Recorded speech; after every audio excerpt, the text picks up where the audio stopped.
Guatemalans are incredible. You know, they are humble, they're kind, they are loving, they are welcoming and open and invite you into their home and let you sit and talk to them. They would, you know, sacrifice. If you came over, even if you didn't ask for food, they would give you food, right? And whether or not they have enough then for them to be able to eat as well, for them that's irrelevant. The missionaries need food, so you give all of the food to the missionaries, and you know, and they're just so generous and so sweet. I just love them, obviously. Definitely Guatemaltecos will always have a special place in my heart. Yeah, I love them. As far as food, like normal food, for breakfast and for dinner, almost every day, you eat some form of eggs and black beans.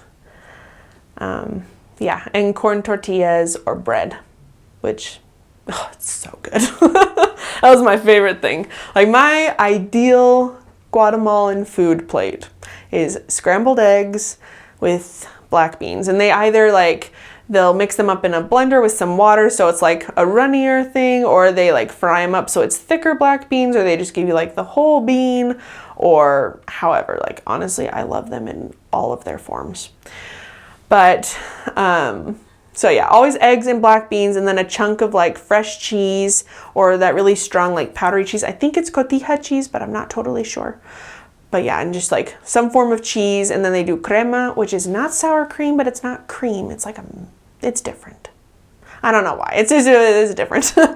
And so you'd have crema on your plate, and then fried plantains, and they would wait for them to be essentially black on the outside to the point where you're like, oh, that's like moldy and I don't really want to eat it. That's when it's at the best, because it's really sweet. So then they fry it up and it almost becomes like caramelized.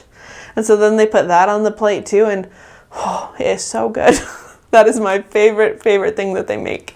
But they also make a lot of tamales, and their tamales aren't like Mexican tamales. They're a lot more like watery, so they're not so dry, and you don't wrap them in a corn husk, you wrap them in banana leaves. Yeah, and so they're a lot more watery. And then they also make paches, which are a tamale that you make, instead of using like a corn base, you use a potato base. It is very good. Oh, I know, I'm like, I could go on and on with like lots of different little dishes that I tried, but for me, I would say like mostly black beans and eggs is like the main, like breakfast and dinner. I would be happy to eat that for breakfast and dinner every day because I think it's incredible. And then lunch is the main meal. So everybody comes home from work, or they have like morning school and afternoon school. So you either go to school in the morning or you go in the afternoon. And they have that chunk in the middle of the day where people are all together and families sit down and they eat lunch, and that's how they live their lives. But the food there is really good. I enjoyed it a lot.